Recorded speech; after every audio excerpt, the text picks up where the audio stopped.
Yeah, lonesome. Up again, you know. Up? Yes, man. Up. All right, yeah, man. So here what up now? Because we have to talk about some international issues, you know, what me have to show the people them because you have nothing to bother me personally, you know. And you see the modern day slavery business, yeah, it's still a knock my way, you know. You understand? Because enough people don't realize, say, you know, back in the days when them used to go for ship and, you know, carrying people and do all kind of things, them nobody do that no more. Them I use, you know, brain right now. Babylon I use them brain, you know. You understand? So you have enough big company where sell them clothes and all kind of things and them tire company and the whole of them thing there. Slave labor and them use our people them too. See like how we have a cocoa and them thing and them buy for little and nothing and them thing, blue mountain, peak coffee and nothing but the chocolate them sell extra amount of money for these things and everything, you know. So it give these so-called first world country the edge way. You know, them people can't get vacation and go up on cruise ship and thing, and these third world people them can't even go near to it because you don't have the money and the kind of place where them living at, and them think they grieve your heart, you know. You understand? Me looking at some of them. I'm not sure what I'm looking at because me me looking at enough things, you know. Me showing you some my mind not the right so, you know. I'm showing you some of them things what me talk about because them things are sin, brother. Them things are them thing hurt people heart. No, just watch this. Thing hurt heart, man. Just watch this. It's a multi-billion-dollar business. But where do these tires come from? And under what conditions are they produced? Watch this.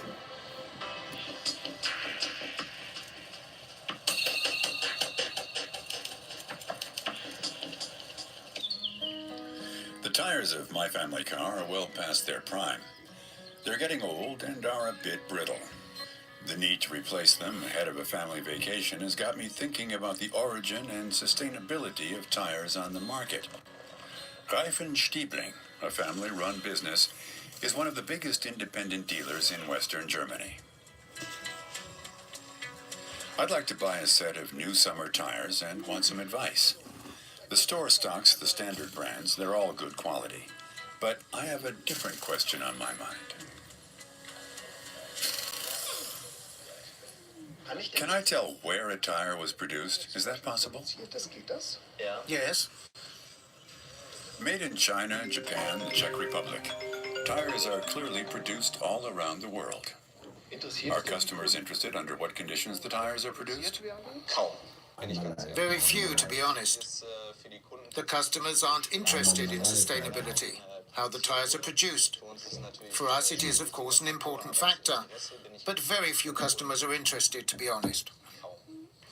But the sales advisor is convinced that his products meet sustainability standards.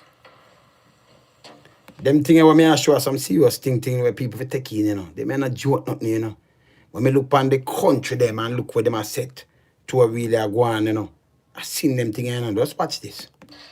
So I could buy any of these with a clear conscience. Big name manufacturers place a lot of importance on sustainability. So I think it would be better to stick with them, because you can be sure that they are aware of environmental issues. And so I think you can buy tires with a clear conscience. We want to make our own assessment, so we head off for Southeast Asia. Thailand is the world's biggest producer of natural rubber. Listen this. More than 4 million tons of it are harvested on its plantations each year. Over the last 30 years, production here has grown by 300%. Bangkok is the center of the rubber trade. We're meeting journalist V. Interakatuk, who's written extensively about the industry.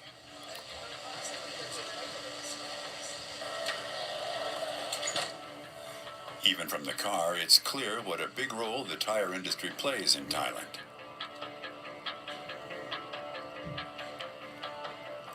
After all, it's not just natural rubber that is produced here, but many tires are too.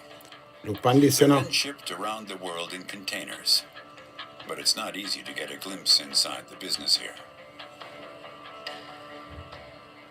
Well, as the rubber industry is playing the important role to Thai economy, so I think the people in this industry might want to keep some secret with them.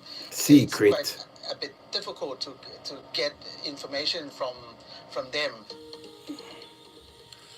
Our first stop is in Khao Kamau district, southeast of Bangkok. Just look on we have tire where we have to spend much money for tire and look how them angle people in a third world places and how people have to work and where them get paid for them thing. Large amounts of rubber are grown here. Thanks to V's contacts, we gain access to one of the plantations. The owner inherited the plantation from his parents.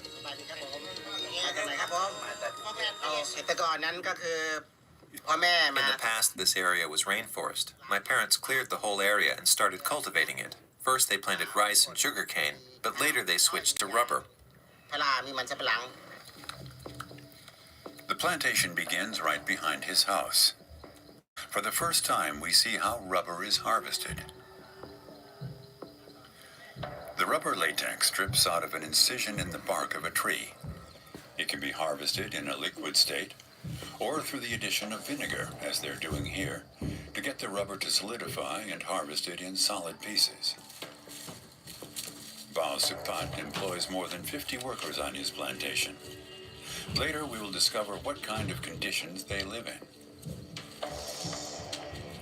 Bao Supat has just planted new rubber trees, despite a glut on the market that's driven a steady drop in the price per kilo. We used to earn good money with our rubber. But 5 years ago, the price suddenly plummeted. So the big girl, them price plummeted, but look how much money for a pair of tire, man. And look what them I do, them people. Just look no look. Now we have to save where we can to get by. If the plantation owner himself is feeling the pinch, what about his workers? Look on this, On the man. edge of the plantation, we find their decrepit huts. The workers all come from neighboring Cambodia. They're willing to work for lower wages than Thais.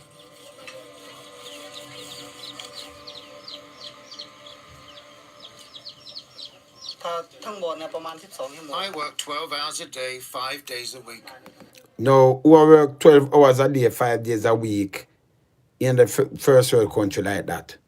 They might tell you 40 hours a day, a week, 40 hours a week, that too much, and the man work 12 days, 12 hours a day, 5 days a week. Sometimes more. Where him get paid? Night has fallen on Bao Supat's plantation. It's the best time to harvest rubber. The Cambodians are getting ready to go to work. Their night shift starts at 8 p.m. and ends at about 5 in the morning. With just head torches for light, they slice deeper and deeper grooves into the tree trunks to keep the milky latex flowing.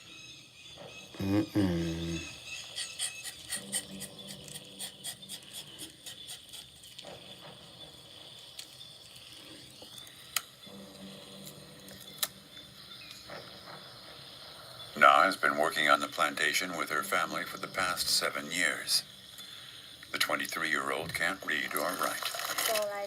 You hear that? I earn very little here, between 4,000 and 5,000 baht a month. Per month. And what that how much money in a euro or in a dollars? For that, I have to work every day and at least 4 nights. Hard night shifts for a mere 140 euros a month. 140 euro. Half of the minimum wage in Thailand. 140 euro a month. Shall work the whole of that for? Get Which it? is itself hardly generous. The family always gathers at 5 in the morning to eat, but sometimes they have to go without. In the rainy season, we can't work and don't get paid. Then we often don't have anything to eat. Then them thing are sin. Slavery this, you know. You still let that so-called first world just sit down and them feel nice. Them have all these kind of thing, clothes and everything, but look what old pan over expense. They make you stay a yard and them still them have a way if you apply slavery to you, you know. And have to go hungry. When it gets light, Na's daughter heads off to school. She only gets to see her mother briefly. The rest of the family is going to bed. They own just 2 mattresses, shared between 8 family members. Let me hear this.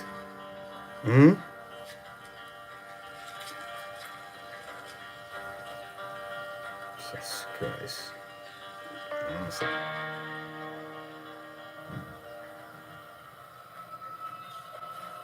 Outside is Na's brother.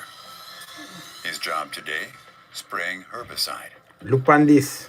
He's Dangerous, you using know. the extremely toxic product paraquat, long outlawed in Europe. Da feels safe wearing a mask. What the 25-year-old doesn't realize is that paraquat can also be absorbed through the skin and can lead to severe kidney, liver, and heart damage. So you see where them are go through, people have to go through. Because them things say the mask are help him, but this are go through, penetrate through him skin. And look where him are weird. See? And look how much tire. $1 billion business. And I eat alone and I'm showing you some other things. He should by no means be working without protective clothing in shorts. But no one has told him that. See it there? Before the harvest, we have to kill the grass with poisonous chemicals. Otherwise, snakes could hide in the grass between the trees and bite us. This is what it looks like before the herbicide is used, and this is what it looks like afterwards. The chemicals remain in the ground for months. Not a single worker here is wearing protective gloves.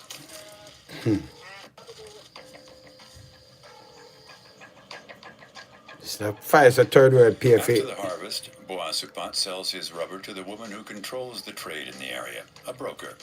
She dictates the price. Yeah, she As dictates. tradition has it, Yeah, she dictate the price. And look how much your tire can dictate the price. You hear that? he has no right to negotiate. See there?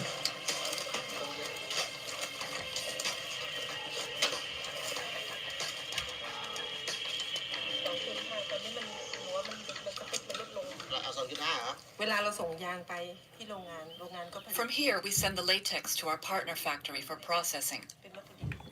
Then our rubber is sent on to many well-known firms, such as Goodyear, for example. Yeah, there. We ask what factory she supplies. She calls to ask whether she can disclose their name, but the company prefers to remain anonymous. You think them don't know what them are do?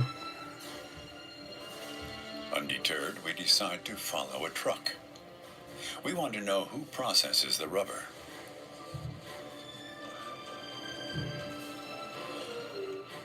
Our journey ends outside the gates of the Tai Hua Rayong rubber factory, which is mainly in Chinese hands.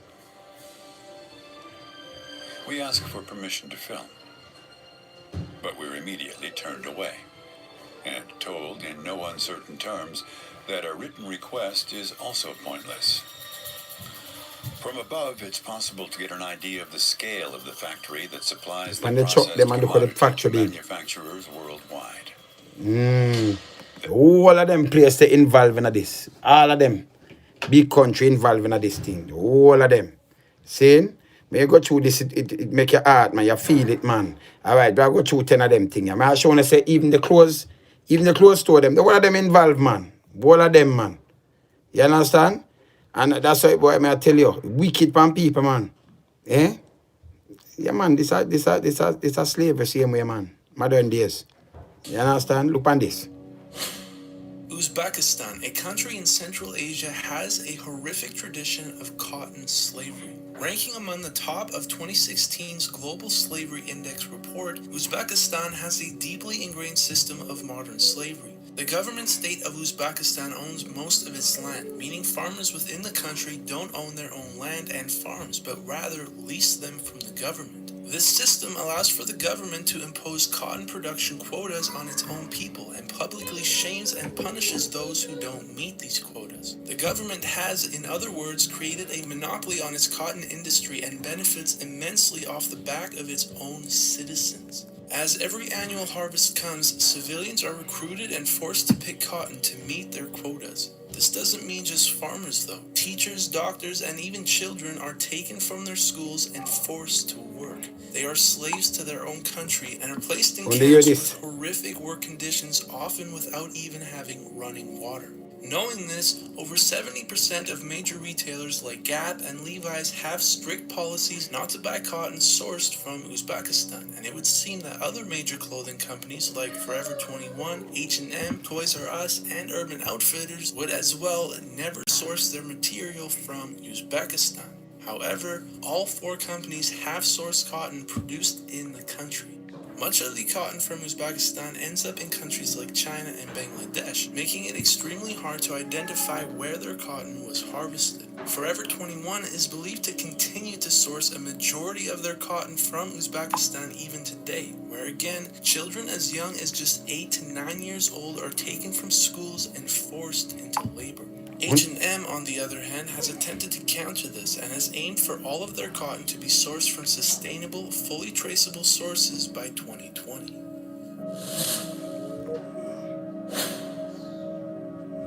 The Ivory Coast, an extremely poor region of West Africa, exports hundreds of thousands of tons of cocoa annually. In fact, nearly half of all the world's cocoa. People in this region, in desperate hopes of work, are told that there's opportunity for work if they are willing to travel. Crowds of men, women, and young children leave their villages and even leave their countries in pursuit of this work.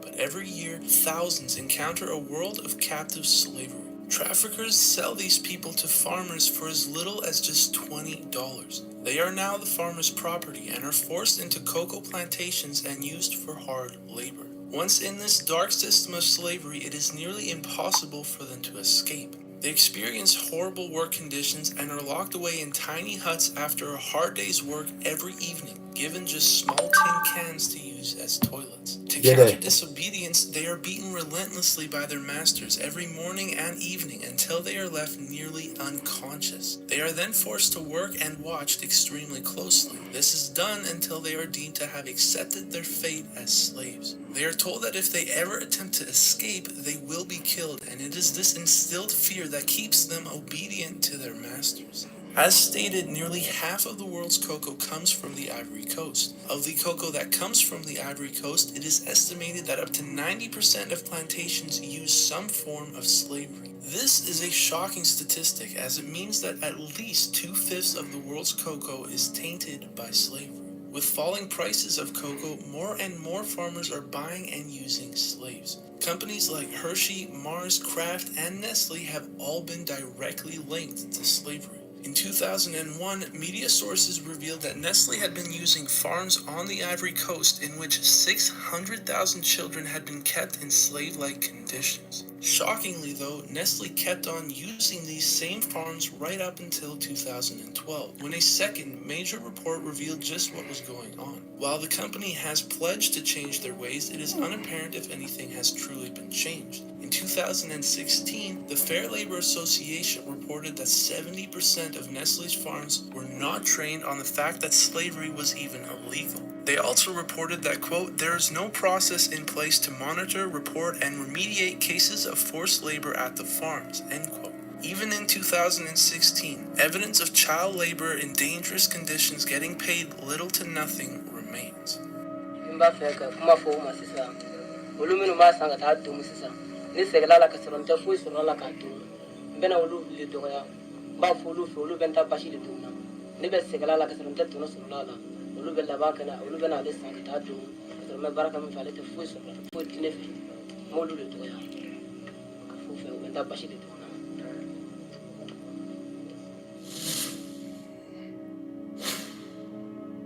Foxconn, a China-based company, has become very well known as a major manufacturer in Apple products. It is also known as a company with various stories of abuse and labor violations. Reports of horrible work conditions, cramped living, and forcing workers to work upwards of 100 hours a week began to leak out of the company years ago, causing global outrage, with customers demanding retailers using Foxconn to improve their conditions. The biggest of which was, of course, Apple.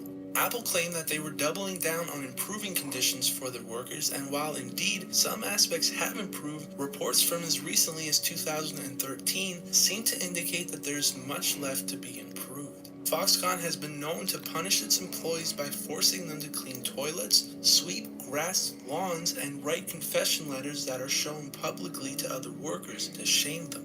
Living conditions for these workers are extremely cramped, with upwards of 20 to 30 workers sharing tiny 3-bedroom flats, meaning that up to 10 employees at a time are cramped into just one small bedroom. These conditions lead to extreme depression for many workers who are left with choosing between extreme poverty back in the villages where they come from or being essentially used as slaves. This causes record numbers of employees committing suicide at Foxconn. To combat this, the company has installed netting to stop suicides. Along with this, many employees were made to sign agreements stating that their families were not allowed to sue Foxconn if they were ever to commit suicide. This, rather than fixing the problem, simply covered the company legally. Among the harsh work conditions was that staff were made to stand without sitting for the entirety of their shifts. In response to the outrage that came when this leaked, though, workers were allegedly given stools to sit on. However, workers have claimed that they are forced to sit only on 1/3 of the stool seat to, quote, keep them nimble. One worker interviewed in an article posted by The Guardian claimed that at times of high iPhone sales, workers at Foxconn were made to work upwards of 100 hours a week. While these workers aren't 100 hours a week. technically slaves, as they can choose to leave at any time, workers endure these horrible work conditions because they come from extreme poverty and have no other way to provide for their families. Them one can leave any time, but you hear, because them come from extreme poverty. So you don't have nothing else to do. You come from some deep village, so you rather stay there and take them harsh things and them now improve that. But at the big company, Apple them one phone, $2,000 that just come out. Granted, much money for them laptop and them thing. And look what them pay people. The whole of them involved, man. Taking advantage of these desperate people, Foxconn treats its employees as they wish. While Foxconn has been greatly associated with Apple, in reality the company produces products for a variety of other Western companies as well, like Amazon, Hewlett-Packard, and there. See that?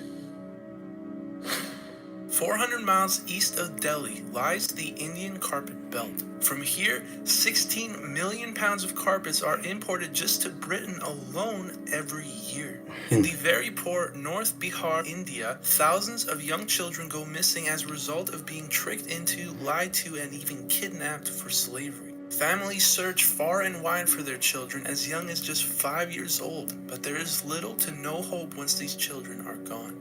Though slavery is condemned in India, thousands of child labor camp children are found annually working in these carpet looms. This multi-million-dollar industry stems from and is operated out of small, average, normal-looking houses where, from the outside, it could never be known the abuse that goes on inside. Children are woken up at 5 in the morning and are put straight to work for 7 days a week. They work until midnight. These children, who are often stolen at extremely young ages, are sold to loom owners and are used to weave carpets for up to a staggering 20 hours a day, sleeping only 2 to 3 hours a night. These children never leave these small homes, never even seeing the outside. Impossible to escape, these looms are often cramped, hot, and locked from the outside. Children are beaten for subpar workmanship and are often not even allowed to use toilets. The horrific conditions leave children physically and emotionally scarred.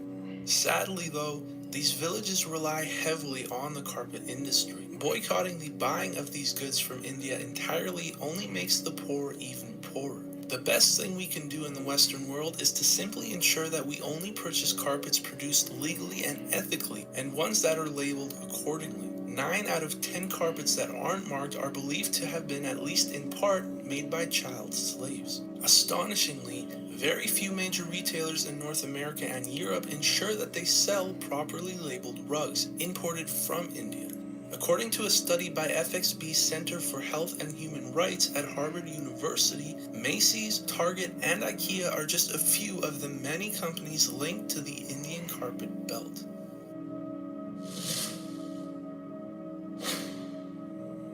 While countless companies have been caught using illegally sourced cotton that is then used in the production of their clothing, it isn't just the cotton material that is produced using slavery. The actual production of sewing and putting together the clothing itself is often traced to slavery as well. In 2000, a Senate subcommittee hearing revealed that numerous major companies like Target, Gap, JCPenney, Calvin Klein, and Abercrombie & Fitch, just to name a few, used sweatshop labor in Saipan. Shameful violation of human rights on American soil, the U.S. territory of Saipan, an island in the Pacific. Allegations that some young Asian women have become virtual indentured servants on the island. Saipan, an island located in the Pacific, while technically a U.S. territory, sets its own immigration laws. People from various impoverished countries were lured into immigrating to the island under false promises of jobs on American soil. When arriving to the island, though, these immigrants were forced to repay fees of up to $7,000, an amount far greater than any of them had. As a way to repay their fees, they were enslaved and forced to sew clothing for 12 hours or more a day, 7 days a week. They were also forced to refrain from practicing any religion, having children, or getting married. ABC News reported that women who became pregnant were forced into abortions to keep them working. A National Labor Committee report claimed workers were given just 3.3 minutes to sew together a woman's Victoria's Secret bikini. These bikinis, on the other hand, were sold for $14, while the worker was paid just 4 pennies. Saipan, which again is technically a U.S. territory, made for a giant loophole in which these companies could label their clothing as made in the USA, despite using sweatshop labor. Seemingly not having learned from the ordeal, retail giant Gap was found again in 2007 to have been using slaves in a New Delhi factory where workers as young as just 8 years old were sewing together clothing. It is unknown. So them find Gap again in 2007. The younger just find them money and then go back to the same old hole. If Gap has made any changes today. In southern shops, where an estimated 3 to 4 million workers and nearly 5,000 sweatshops are currently working. Factories are built by American companies to manufacture clothing. These companies in turn then outsource much of that labor to sweatshops. This creates somewhat of a shield to protect companies from scrutiny. In 2014, a sweatshop in Bangladesh suddenly locked their doors from the outside, telling workers that they were just doing a simple drill. In reality, though, a fire had broken out, and in order to ensure a group of slaves didn't come running out of the building in front of potential witnesses, management locked the doors and let over 100 people burn to death, simply to cover themselves. Just a year prior, a sweatshop collapsed, killing over 1,000 people, causing Disney finally to pull out of the country. However, on the other hand, Walmart has remained in the country despite these occurrences, continuing to use slave sweatshops to produce their clothing. When you hear that, hear this.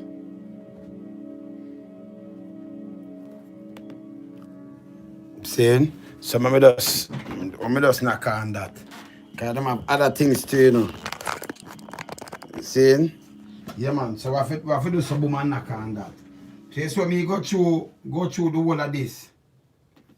When me go through the whole of this, you know, and me see what go on in the world, them things I seen, you know. Because no people, you get up and you just go in one of them big store there and one of them store there and Amazon do all of them and you spend much money. But for know where it really originate from and how you angry the people them. That it reminds me, that's why you find out say these so-called first world country, they never put you upon no ship again and things. They give them just put in visa restriction, make you stay your land and force you. They value your dollar. They might tell you where your value, say your dollar, you know do this so your dollar, the value on your head. Because if them used to, but them can't spend $1 million and do in your country, like our country now, like Jamaica, you know, say the dollar 100. Remember it was what we used to use pound. And then, you know, what dollar bigger than for them. And then it tie. And then, you know, we take time and I lose value till we got 141 now. So One of them $1 million. That's $1 million, 140 million in Jamaica. 1 billion. 41 billion, 141 million, 1 million. 1 billion and 141 billion. Eh? That can't fear. So you know what that means? A slave that push you back in a slave because you have to work harder to even make back that money there. You see me I say? You say boy want to make up a billion US, come like you can't make that. Eh?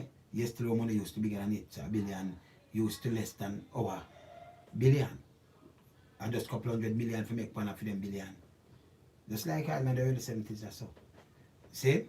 And now 1 billion and 140 billion. So it push you back into some slave thing and it's the minimum wage in our country. But you have some country will beat with. Have some African country and them things there. So it's a mind game them are playing and I use all these things where them print up card papers and all kind of things for going in our head. Mash we up and I use our slave labor same way. Look much money themselves for our tires and things. And the Western world and them first so-called first world country are sin.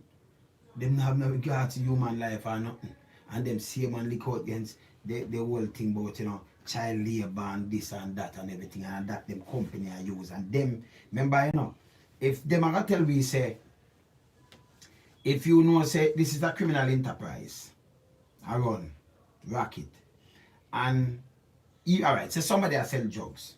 And them say, but crime in a Jamaica, in the state anyway, and then take a money by a car. And you know say okay the money that come from illegal sale or something.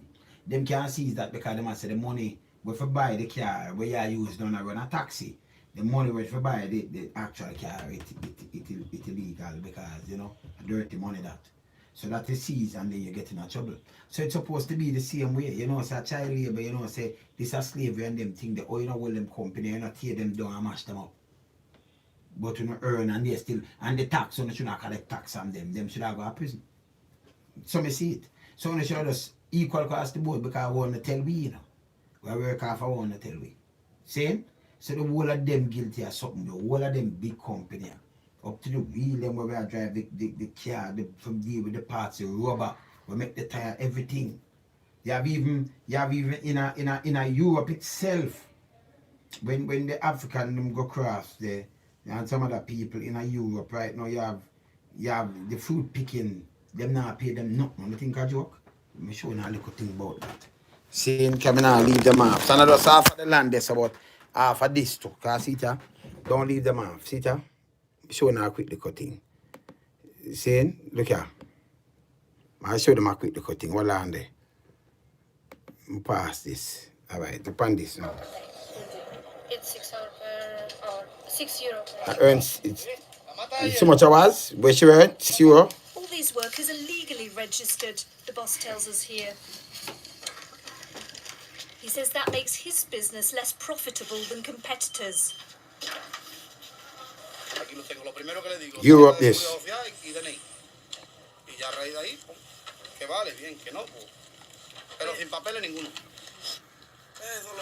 mejor el que menos, los minoristas, que no es grande empresa, son pequeñitas empresas, y a lo mejor, no sé, por el tema del coste de papeles, de papeleo y eso lo hacen así. Farms that use illegal immigrants aren't paying taxes on their workers or following laws to protect workers. These are images inside the greenhouses filmed secretly on a mobile phone. They show workers spraying pesticides that could harm their health without masks or gloves. The worker who filmed these images also recorded a message, a cry for help. This is Europe, yeah? Sin máscara, sin traje, sin bota. ¿Usted cree que esto está con derecho? Señores, tiene que hacer algo para poder ayudarnos a nosotros. Que los extranjeros estamos muy agobiados de esto y no estamos bien en este trabajo. Jimmy is 60 and from Senegal. He's worked for 15 years in these conditions. The chemicals he's used have burnt his hands. Nicknamed crocodile skin by his colleagues, Jimmy's health is fragile. Entonces, con tantos años echarlo, un día hemos levantado ya toda la piel me trae problemas. Me quema la piel, ¿no? Mira, yo no soy arrugado. Ese está bien, antes estaba roto. Ahora mejor, ahora mejor, estaba roto. La gente no quería darme la mano. Nadie no le Without social security or health insurance, Jimmy decided to approach his boss about his health problems. Y no te ayuda para nada. No, lo que me ayuda solamente no me ayuda nada, porque no sé. Solamente cuando que está malo, no quiere más. Like Jimmy, an estimated 2,500 illegal workers are exploited in Huelva.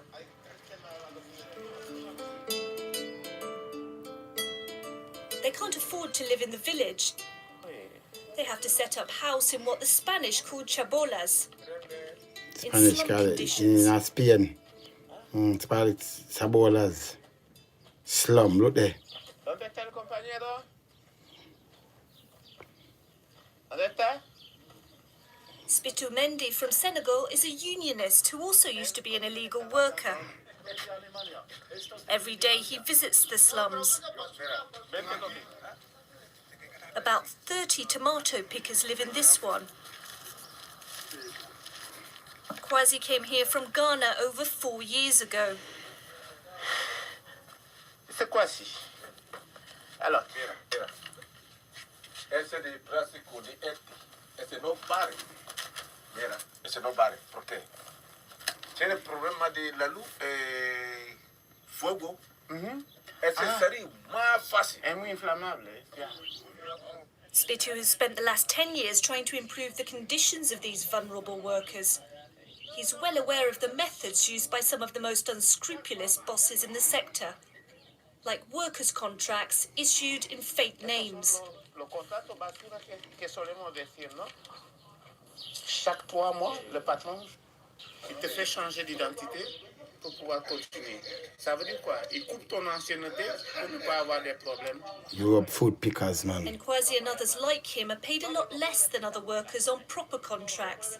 ¿En dónde trabajas? ¿Sabes cuánto tiene que cobrar? 34. ¿Cómo? 34 euro. 34 euro. Tú sabes que legalmente no es verdad, no es así. Son 46,72. And we get 46 euro a day.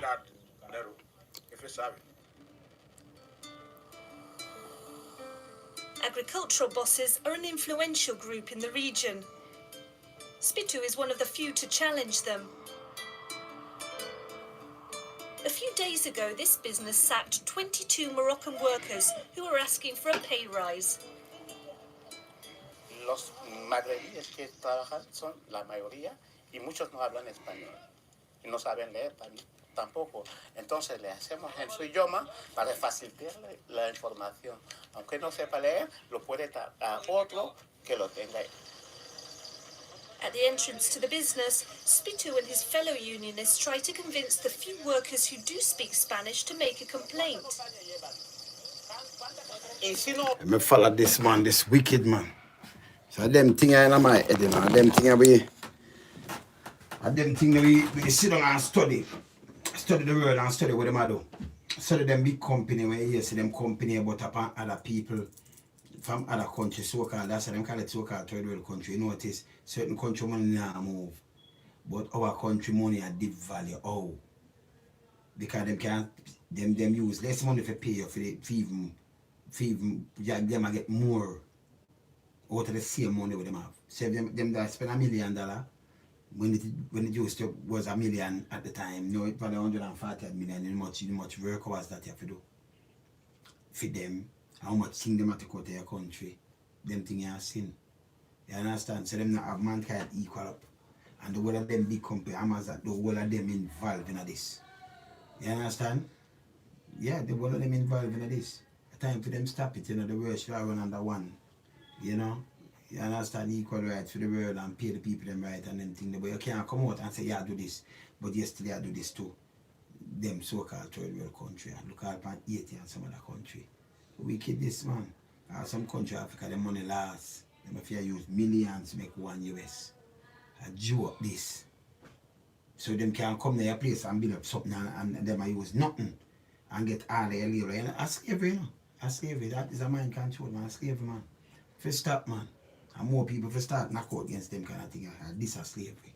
Real modern day slavery. You see me I say? So them have to put no chain pan you now. They don't force you because you're hungry. Like down in Venezuela, you're hungry. You want to garbage bin and kind of thing. So them say you work. You work. 12 hour, 14, 16 hour a day as some little kid. And them know you think the world no know. The world like the, remember these country, you ever see people from these country yet come off in a jokes. Say them can't go them can't go take a cruise line in and just go rest and relax and them alright. They come on, man. In a so-called first world country, they come on, people them can just buy a ticket and go relax for 6 and 5 days. Yeah, them third world country you don't have the money, you can't even pay for your passport much as you can talk about up on a cruise ship. You understand? And look how the government do. The government they may sell we out to man.